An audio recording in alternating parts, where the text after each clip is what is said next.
The story of Moab and Ammon begins with the account of Lot, the nephew of Abraham, and his two daughters. After fleeing from the destruction of Sodom and Gomorrah, they lived in a cave in the mountains.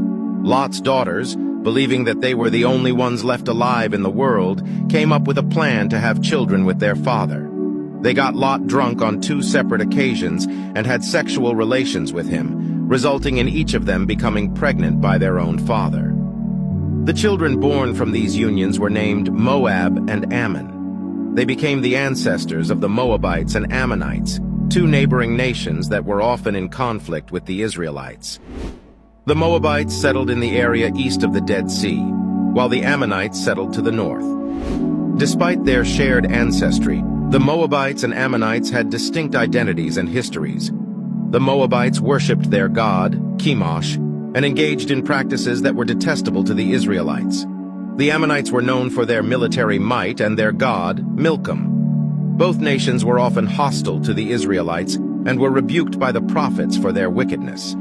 The Moabites and Ammonites are mentioned throughout the Bible, particularly in the books of Joshua, Judges 1 and 2 Samuel, and 1 and 2 Kings.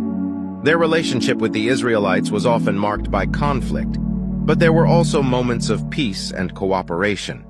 In summary, Moab and Ammon were the sons of Lot born through his daughters, and they became the ancestors of 2 neighboring nations that often clashed with the Israelites. Their stories are part of the complex history of the ancient Near East and the relationship between different peoples and cultures in the region. This is the end of this episode. Follow for more content.